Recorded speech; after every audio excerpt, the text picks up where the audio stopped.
Selamat mendengarkan podcast ini. Keterpisahan manusia dari Allah, Bapa yang begitu mengasihi, Allah sumber kehidupan, itu sangat mengerikan. Kiranya kita terhindar dari keadaan itu, saudaraku. Jangan anggap remeh hal ini, saudara. Sebagai orang yang dipilih oleh Tuhan sebagai umat yang diperkenan mendengar Injil, kita memiliki kesempatan untuk mengenakan kodrat ilahi. Dan sebenarnya, saudara, inilah inti Injil itu. Inilah isi kabar baik itu. Kita diperkenan untuk mengenakan kodrat ilahi. Kodrat ilahi inilah harta kekal yang harus dicari. Mengapa dicari, saudara? Karena tidak dapat kita miliki dengan sendirinya. Kita tidak dapat memperolehnya secara otomatis. Bagaimana kita bisa mencari dan di mana kita mendapatkannya? Hal ini dapat kita temukan dalam kehidupan kita setiap hari. Melalui segala peristiwa di dalam setiap kejadian yang kita alami dalam hidup kita setiap hari. Melalui segala peristiwa di dalam setiap kejadian itu kita dapat menemukannya. Itulah sebabnya firman Tuhan mengatakan Allah bekerja dalam segala hal, dalam segala peristiwa, dalam segala perkara untuk mendatangkan kebaikan bagi kita. Kita yang dipanggil oleh Tuhan, kita ditentukan untuk serupa dengan Tuhan Yesus. Yang ditentukan itu bukan manusianya, tapi keserupaannya. Yang ditentukan itu targetnya, saudara. Penyesatan yang terjadi dalam hidup banyak orang Kristen yang masif, yang meluas selama ratusan tahun bahkan ribuan tahun ini, saudara. Ketika diajarkan bahwa karya keselamatan Tuhan Yesus yang dikerjakan di Bukit Golgota otomatis membuat seseorang selamat, asal menyetujui bahwa Yesus mati di kayu salib untuk dosa-dosa manusia, asal menyetujui dan mengakui status Yesus sebagai juru selamat, maka orang yang setuju dengan karya keselamatan itu otomatis selamat. Ini penyesatan. Penyesatan yang membuat banyak orang Kristen tidak mengalami keselamatan itu. Sebagai buktinya kita melihat begitu banyak orang Kristen yang kehidupannya tidak berbeda dengan orang yang tidak mendengar Injil. Bapak, Ibu, saudaraku sekalian, jadi jangan merasa saudara yang setuju bahwa Yesus Kristus itu anak Allah, mati di kayu salib, menebus dosa manusia, otomatis saudara selamat. Itu sesat, itu bodoh. Karya keselamatan yang dikerjakan Tuhan Yesus di kayu salib di Bukit Kalvari itu memberi kuasa, memberi peluang dan potensi manusia untuk selamat. Dan selamat itu artinya dikembalikan ke rancangan semula. Serupa dengan Tuhan Yesus yang mirip target itu, sama dengan segambar dengan Allah. Segambar serupa dengan Allah. Sama dengan hidup tidak bercacat, tidak bercela. Sama dengan sempurna seperti Bapa. Sama dengan mengenakan kodrat ilahi. Jadi harus ada peristiwa-peristiwa kehidupan di mana manusia yang terpilih, yang mengasihi Tuhan, dapat menemukan kodrat ilahi. Terkait dengan hal ini firman Tuhan mengatakan bahwa besi menajamkan besi, manusia menajamkan sesamanya. Itulah sebabnya kita harus hidup di tengah-tengah masyarakat. Kita harus mengalami berbagai peristiwa hidup. Sebab melalui semua itu, Tuhan mau kita menemukan kodrat ilahi. Orang yang meninggalkan keramaian, menyepi, atau menyendiri jauh dari manusia lain, jauh dari keramaian, dengan maksud mau mencapai kesempurnaan, tidak akan menemukan kesempurnaan yang sesungguhnya. Itu kesempurnaan yang tidak natural, kesempurnaan yang aneh, weird, kesempurnaan yang dipaksakan, saudara. Mengenakan kodrat ilahi ini sebenarnya sama dengan menjadi sempurna seperti Bapa. Nah, karena kesempurnaan masing-masing orang berbeda, maka masing-masing menerima penggarapan Allah secara khusus. Di sini setiap orang dimuridkan oleh Tuhan Yesus melalui Roh Kudus secara khusus. Dan betapa istimewanya setiap orang yang menerima penggarapan Allah tersebut, yaitu tentu mereka yang mengasihi Tuhan. Roma 8 ayat 28 itu, saudara, supaya saudara lebih jelas kita baca dulu, walaupun kita sudah sering kali membaca ayat ini, ayat 28-29, saudara. Kita tahu sekarang bahwa Allah turut bekerja dalam segala sesuatu untuk mendatangkan kebaikan bagi mereka yang mengasihi Dia. Yang mengasihi Dia. Terus? Yaitu bagi mereka yang terpanggil sesuai dengan rencana Allah. Tidak semua orang memiliki kesempatan ini, tetapi orang yang terpanggil sesuai rencana Allah. Terus? Sebab semua orang yang dipilihnya dari semula, mereka juga ditentukannya. Jadi kita yang dipilih, yang diberi kesempatan mendengar Injil ini, kita ditentukan. Terus? Untuk menjadi serupa dengan gambaran anak. Jadi ditargetkan untuk mengenakan kodrat ilahi. Terus? Supaya Dia, anaknya itu, menjadi yang sulung di antara banyak saudara. Dimungkinkan kita memiliki kehidupan seperti kehidupan yang dikenakan Tuhan Yesus. Ini inti Injil, ini kabar baik itu.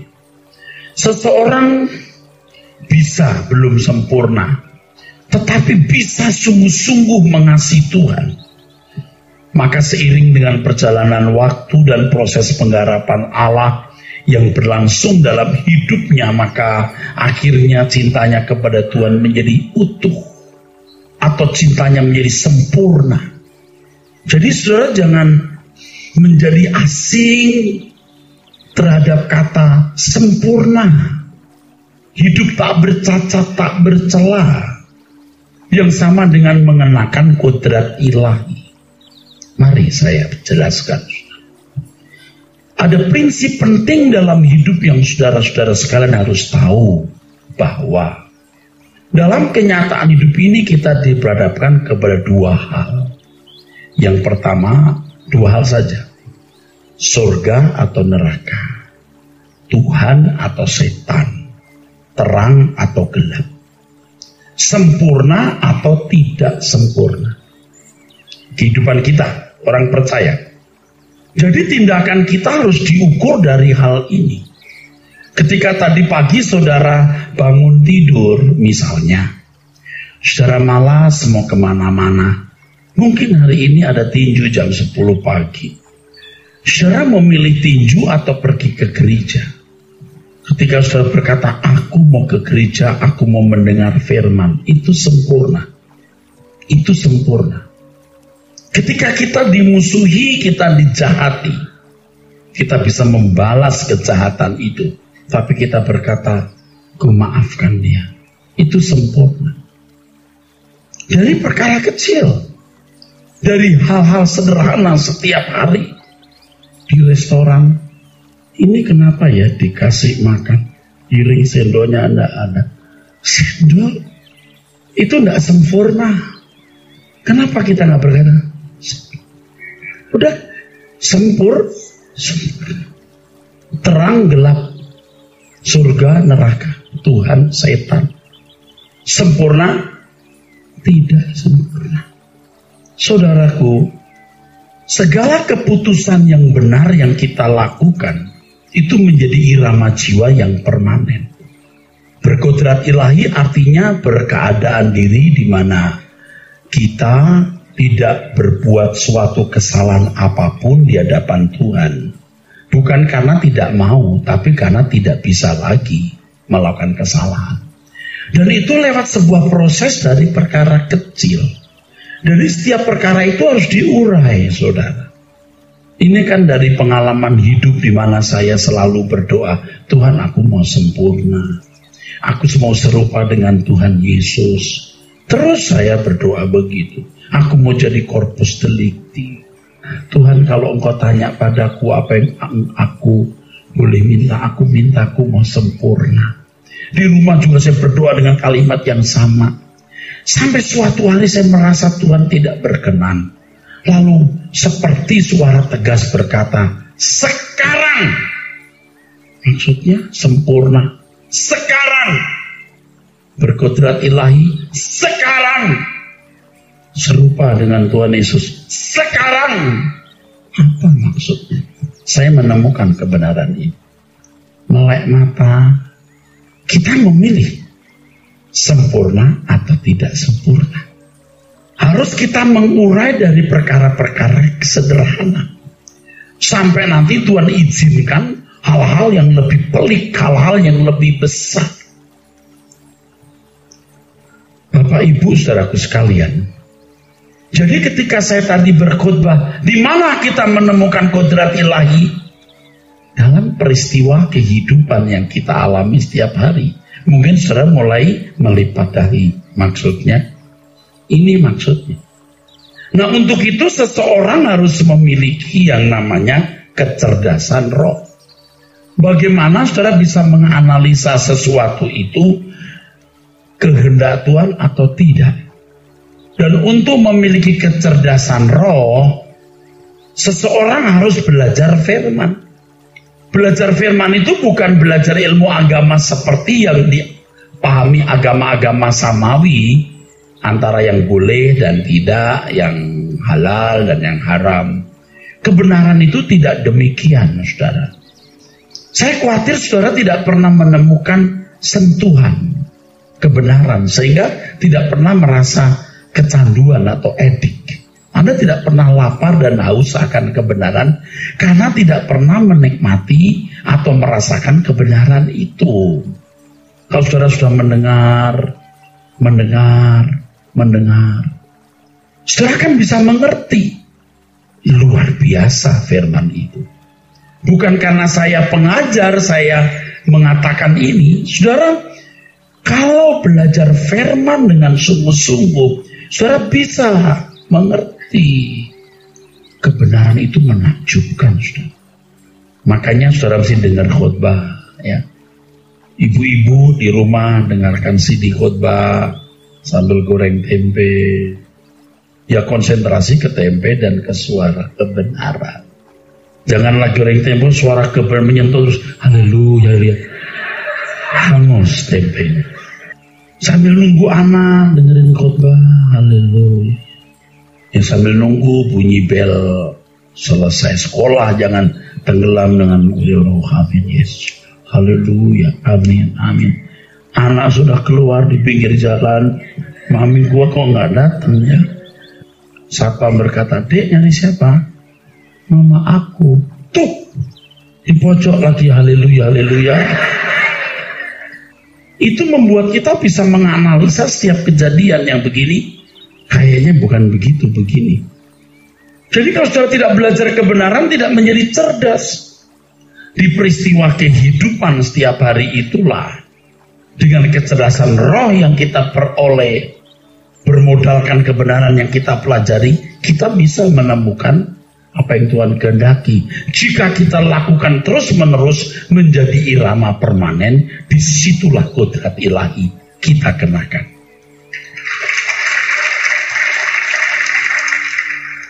Ini sekolah kehidupan, saudara. Tapi Tapi di banyak gereja tidak diajarkan begitu. Gereja malah jual jasa. Misalnya jemaat berkata, Pak Pendeta, suami saya belum bertobat, doakan supaya bertobat. Itu nggak ada ayatnya, Bu. Suami bertobat itulah kelakuan istri, bukan karena doa pendeta. Nggak ada ayatnya. Ini pasti Lili pasal 6 ayat 2 ini. Mana ada begitu suami bangun tidur terus, Mama, maafkan aku, Ma. Selama ini aku tidak milih suami yang baik. Aku melukai Mama. Wah, istri bilang, ini hasil doa pendetaku. Nggak ada begitu. Suami bisa bertobat oleh kelakuan istri. Itu firman Tuhan. Kalau ada masalah itu didoakan supaya selesai. Loh, hidup ini malah sekolah kehidupan kok. Ini sekolah. Jadi masalah-masalah yang saudara dan saya alami itu adalah kesempatan menemukan kodrat ilahi. Ini kalau pendeta tidak memiliki kecerdasan roh, begitu tuh solusinya. Solusinya begitu. Itulah sebabnya gereja harus menyampaikan kebenaran firman yang murni. Jika tidak, maka gereja seperti rumah sakit yang memberi obat palsu atau racun. Saudara, kalau pakai tas nih ya, palsu atau asli, tidak mempengaruhi kesehatan saudara. Saudara pakai tas palsu, tas asli nggak pengaruh. Tapi saudara minum obat palsu, masalah. Kalau cuma tas nggak masalah. Jadi kalau kita tidak memiliki kecerdasan roh, peristiwa-peristiwa yang terjadi itu seperti sampah. Padahal itu punya arti yang tinggi untuk perubahan kodrat kita. Nanti praktek. Begitu turun dari sini ya, waktu masuk lift, kebanyakan sialan. Tuh, tidak sempurna. Perkara kecil mestinya, oh ya udah, nggak apa-apa. Oke. Sempurna. Naik motor, istrinya. Kalau ada orang buang sampah, kena istri. Oke, it's okay. Pasti nggak sengaja. Nggak ada orang sengaja buka pintu, istri orang. Dia nggak sengaja. Jadi nggak usah sampai dihentikan lalu berkelahi. Ya biasa. Mau belajar saudara? Amin. Itu baru soal kecil. Nanti belum soal cita rasa jiwa. Kalau nggak pakai barang ini nggak maknyus. Kalau nggak naik mobil ini nggak keren. Rusak gitu. Bukan salah lo punya mobil bagus. Tapi kalau batinmu dibahagiakan oleh materi, tidak sempurna. Nah, banyak hal yang nanti Roh Kudus akan tuntun. Harta kekal sama dengan harta di surga. Ini kita harus kumpulkan. Artinya sebuah usaha yang terus-menerus dan bertahap. Dalam hal ini betapa berharganya waktu, saudara. Betapa berharganya waktu. Ini gambar sudah sering saya kemukakan, saya ingatkan. Ini ya, ini kita hidup hanya 70 sampai 80 tahun. Durasi waktu ini namanya hora.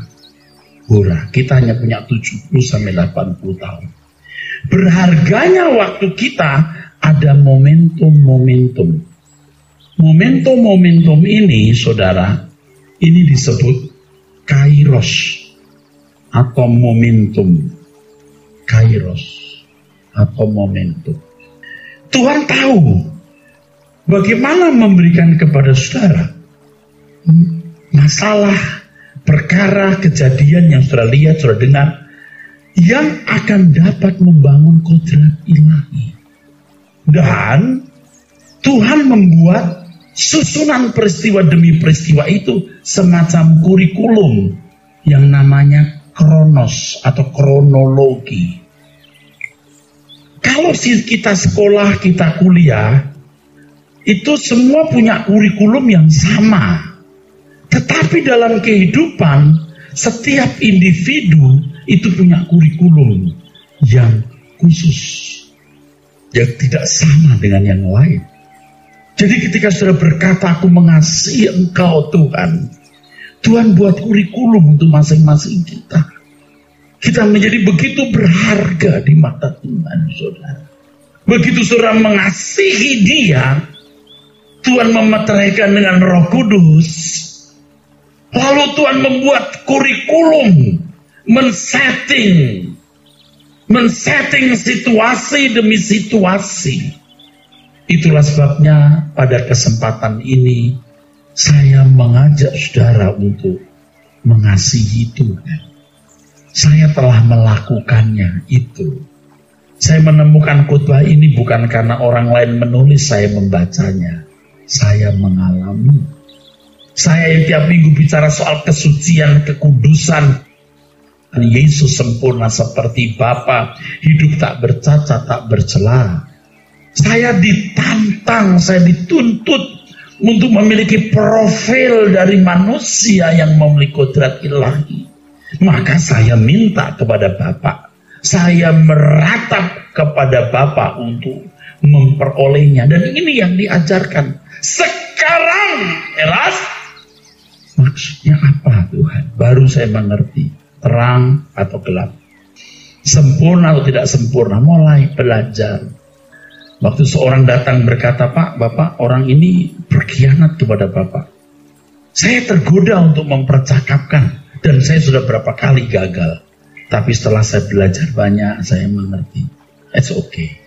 Jadi gimana Pak? Oh, it's okay. Forget it. Sempurna. Hargai itu sesuatu yang sempurna loh. Nanti dari kadar yang rendah karena masalahnya masalah kecil, sampai kadar yang tinggi karena masalah-masalah besar yang menyangkut uang banyak, menyangkut nyawa, menyangkut harga diri, menyangkut perasaan. Disitulah kita diajar untuk menyangkal diri, kita mengenakan pikiran perasaan Tuhan, dan kalau itu berlangsung terus-menerus, permanen menjadi kodrat ilahi.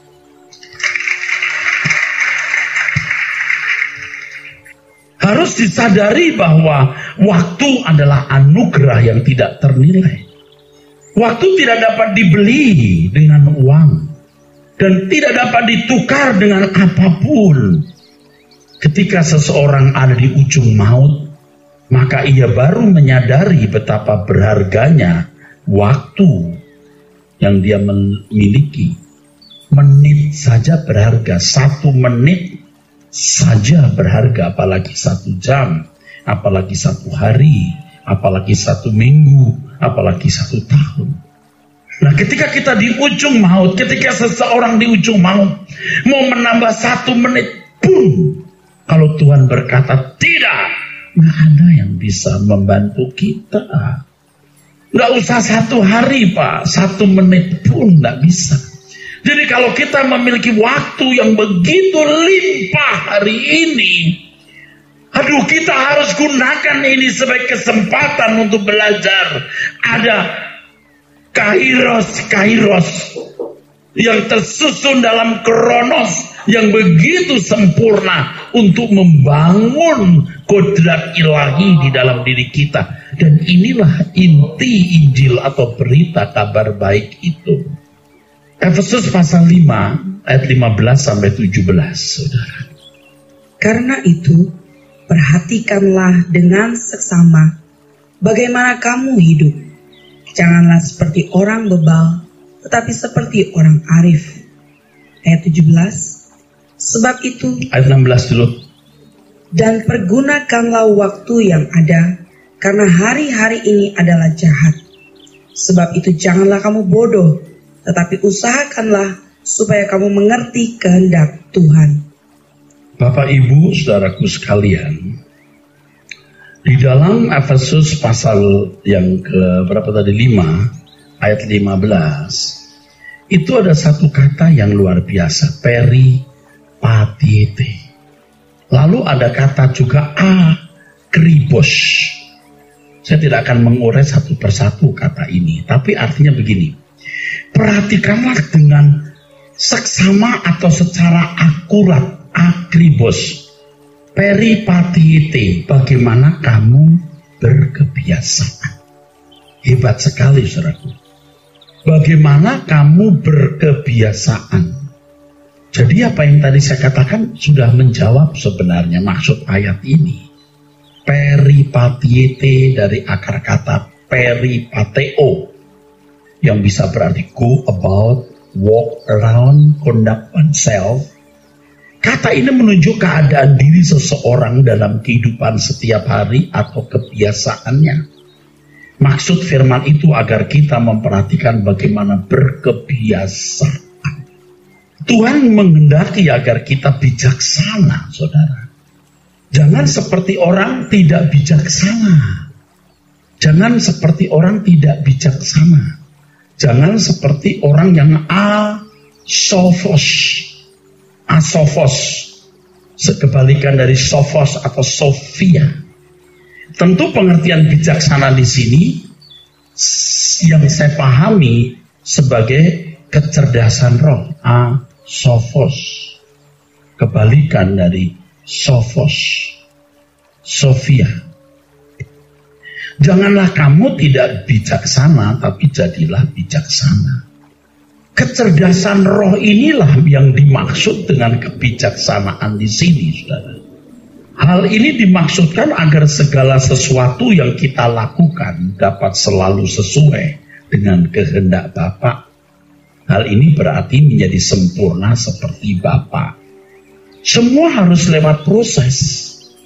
Jangan saudara berpikir, kalau kita berpikir masih berdosa, kita berdosa. Kalau kita berpikir sudah merdeka, otomatis kita merdeka. Enggak, itu psikologi, itu salah. Memang harus proses. Kalau orang belajar matematik itu, saudara, itu dari soal-soal kecil, saudara. Kalau dulu kita belajar ilmu ukur waktu masih muda dari aksioma, dalil yang sederhana. Terus dibangun itu. Dan kalau kita mau dapat nilai yang bagus, kita mau lihat semua soal. Dari pengalaman-pengalaman kecil dulu. Dari hal-hal sederhana yang tadi ketuang air panas, sayur, terus itu nanti akan lebih sulit lagi sampai kita bisa menyelesaikan semua, baru sempurna. Ya tentu tidak langsung dapat soal yang sulit, saudaraku. Dan masing-masing orang itu punya porsi kesempurnaan yang berbeda, tadi saya katakan ya. Makanya soalnya juga beda. Jadi hidup ini sebuah perjalanan sekolah kehidupan. Kalau orang mengasihi Tuhan, dia mencari soal dan menjawabnya. Kalaupun tidak mencari soal, dia siap menghadapi soal apapun dan menyenangkan hati Bapak dengan segala persoalan yang terjadi. Jangan, Tuhan aku gak sanggup lagi hadapi masalah ini. Nah itu kan kurang ajar. Ada dua kata yang tidak boleh diucapkan, dua kalimat yang tidak boleh diucapkan kalau orang punya persoalan. Persoalan itu yang pertama ya, jangan berkata aku tidak sanggup lagi. Tuhan tidak mungkin memberikan persoalan yang kita tidak bisa tangani. Hanya guru yang jahat dan yang memberi soal, yang murid tidak bisa menjawab.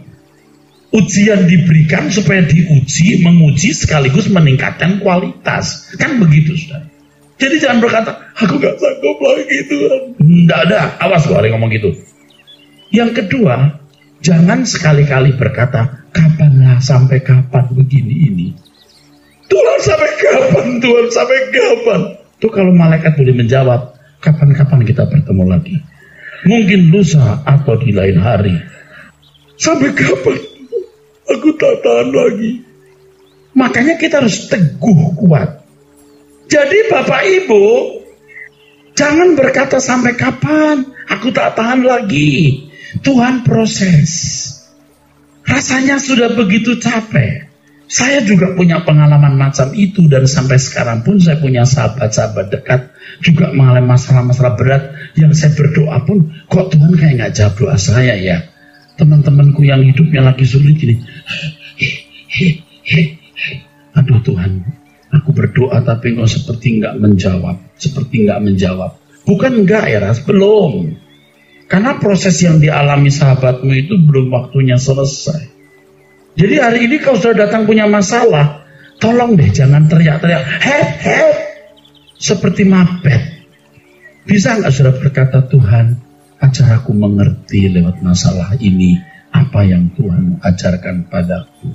Sekolah kehidupan saya cukup panjang, walaupun belum selesai, maka saya belum patut diwisuda. Kapan Pak diwisuda? Waktu saya mati itulah baru diwisuda.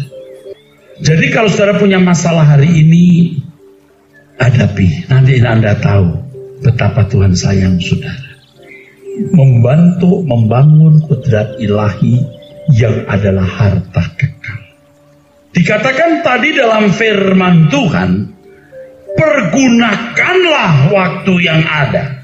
Pergunakanlah exagorazomenoi dari akar kata exagorazo.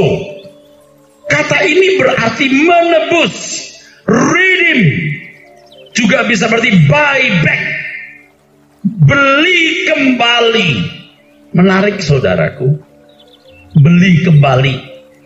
Jadi kita pernah memiliki waktu yang kita jual murah dengan berbagai kesibukan, kesenangan yang tidak membuat kita mengalami perubahan mengenakan kodrat ilahi. Tuhan berkata, tebus, redeem. Alkitab itu luar biasa, saudara. Beli kembali. Jadi kita telah menyia-nyiakan waktu yang kita lalui, saudara. Semua kejadian demi kejadian berlalu tanpa ada dampak yang membangun kodrat ilahi dalam hidup kita. Sekarang kita baru sadar ada yang salah dalam hidup ini. Kita belajar dari perkara-perkara kecil. Jangan sombong, saudara. Ketika kita menutup mata, baru kita melihat kenyataan. Betapa menyesalnya orang-orang yang disingkat umur hidupnya tidak membangun kodrat ilahi, sehingga disingkat umur hidupnya tidak dihasilkan sesuatu yang bernilai. Di ayat 17, coba kita baca ulang kalimat ini.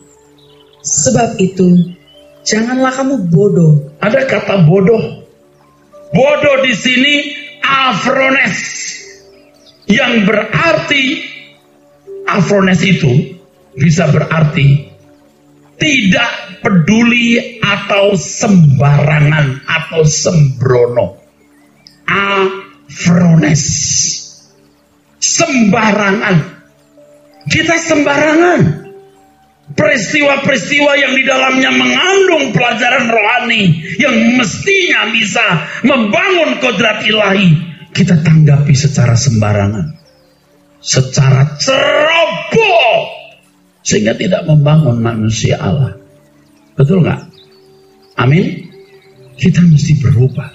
Ulangnya 17 dibaca.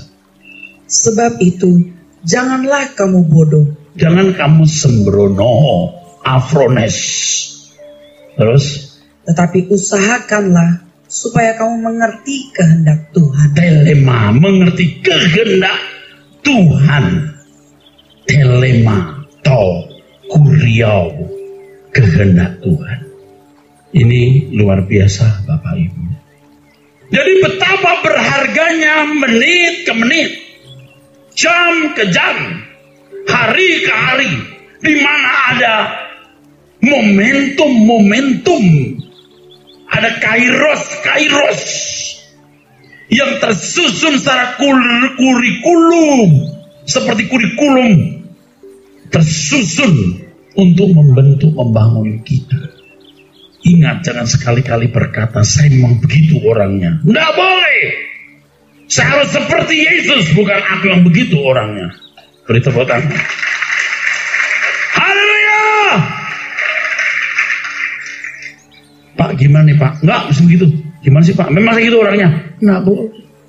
Yang penting Tuhan tahu hati kita. Oh, enggak bisa. Yang penting kita benar di mata Allah. Iya. benar di mata Allah, tapi kamu juga harus tidak jadi batu sandungan bagi orang lain. Kita beri tepuk tangan untuk kebenaran.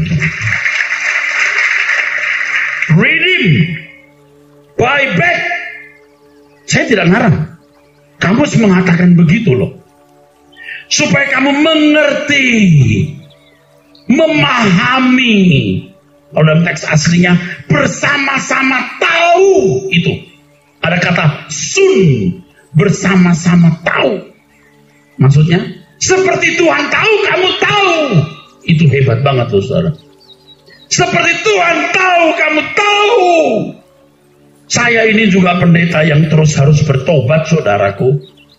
Saya bukan pendeta yang baik sebenarnya. Sebenarnya saya ini wataknya juga bukan buruk saudara, tapi sangat buruk. Tapi Tuhan proses hidup saya. Saya mau memberi diri diubah. Sebab lebih dari sekedar punya gelar doktor dengan nilai yang baik. Aku mau mencapai kehidupan yang Bapak bisa merasa puas melahirkan anak yang namanya Erastus ini. Dan ada banyak anak di sini yang Bapak mau lahirkan sehingga Yesus menjadi yang sulung. Artinya kamu dan aku bisa meneladani hidupnya dan memiliki hidup seperti hidupnya. Amin.